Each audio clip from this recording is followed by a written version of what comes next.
I am what you call a collector of bootleg Pokemon games.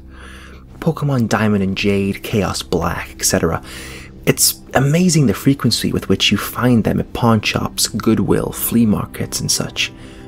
They're generally fun, even if they are unplayable, which they often are. The mistranslations and the poor quality make them unintentionally humorous. I've been able to find most of the ones that I've played online, but there's one that I haven't seen any mention of. I bought it at a flea market about 5 years ago. Here's a picture of the cartridge, in case anyone recognizes it. Unfortunately, when I moved 2 years ago, I lost the game, so I can't provide you with any screen caps. Sorry. The game started with the familiar Nidorino and Gengar intro from the red and blue versions. However, the press start screen had been altered. Red was there, but the Pokemon did not cycle through. It also said Black version under the Pokemon logo. Upon selecting New Game, the game started with the Professor Oak speech, and it quickly became evident that this was essentially Pokemon Red version.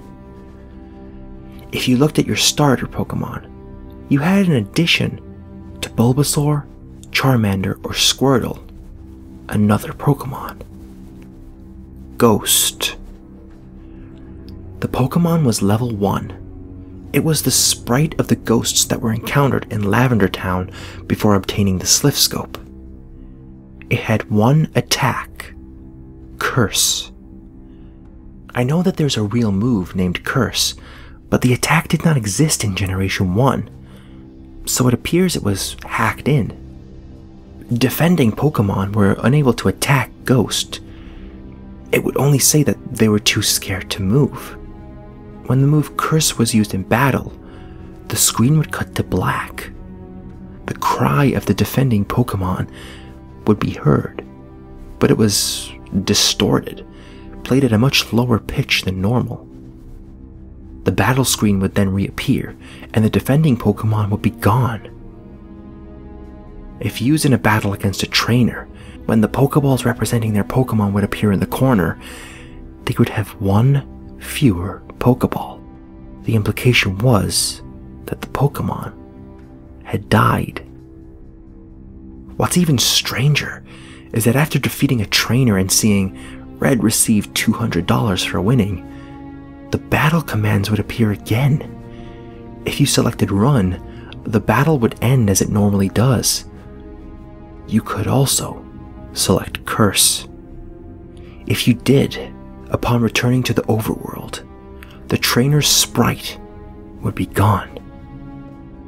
After leaving and re-entering the area, the spot where the trainer had been would be replaced with a tombstone, like the ones at Lavender Tower.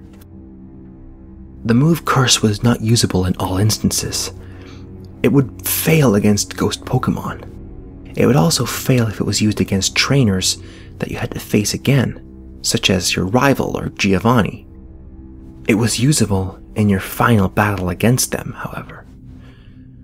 I figured this was the gimmick of the game, allowing you to use the previously uncapturable ghosts.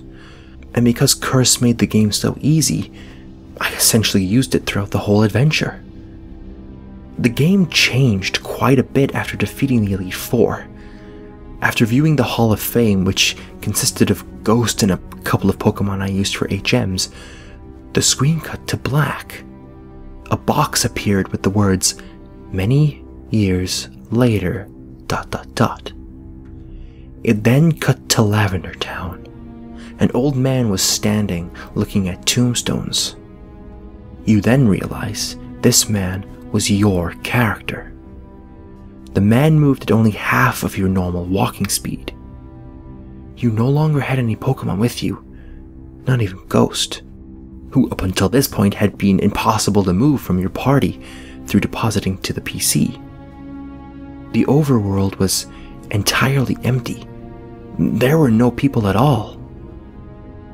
There were still the tombstones of the trainers that you had used Curse on, however. You could go pretty much anywhere in the overworld at this point, Though your movement was limited by the fact that you had no Pokemon to use HMs, and regardless of where you went, the music of Lavender Town continued an infinite loop. After wandering for a while, I found that if you go through Diglett's cave, one of the cuttable bushes that normally blocks the path on the other side is no longer there, allowing you to advance and return to Pallet Town. Upon entering your house and going to the exact tile where you start the game, the screen would cut to black. Then, a sprite of a Caterpie appeared. It was replaced by a Weedle, and then a Pidgey.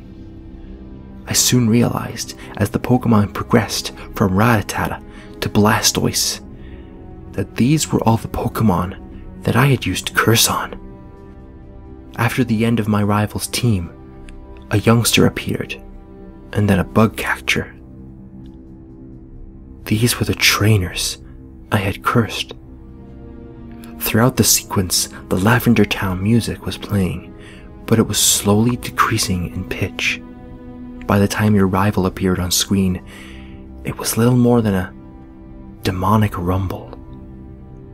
Another cut to black. A few moments later, the battle screen suddenly appeared. Your trainer sprite was now that of an old man, the same one as the one who teaches you how to catch Pokemon in Viridian City. Ghost appeared on the other side, along with the words, "Ghost wants to fight." You couldn't use items, and you had no Pokemon. If you tried to run, you couldn't escape. The only option was fight. Using fight would immediately cause you to use struggle, which didn't affect Ghost, but it did chip off a bit of your own HP. When it was Ghost's turn to attack, it would simply say ...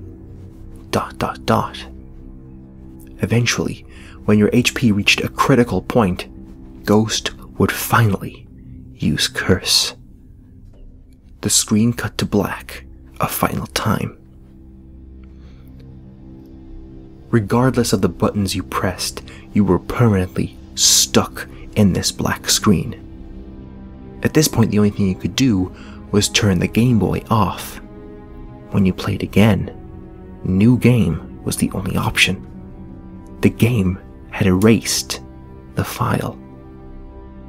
I played through this hacked game many times, and every time the game ended with this sequence. Several times I didn't use Ghost at all, though he was impossible to remove from the party. In these cases, it did not show any Pokemon or trainers, and simply cut to the cinematic battle with Ghost. I'm not sure what the motives were behind the creator of this hack. It wasn't widely distributed, so it was presumably not for monetary gain.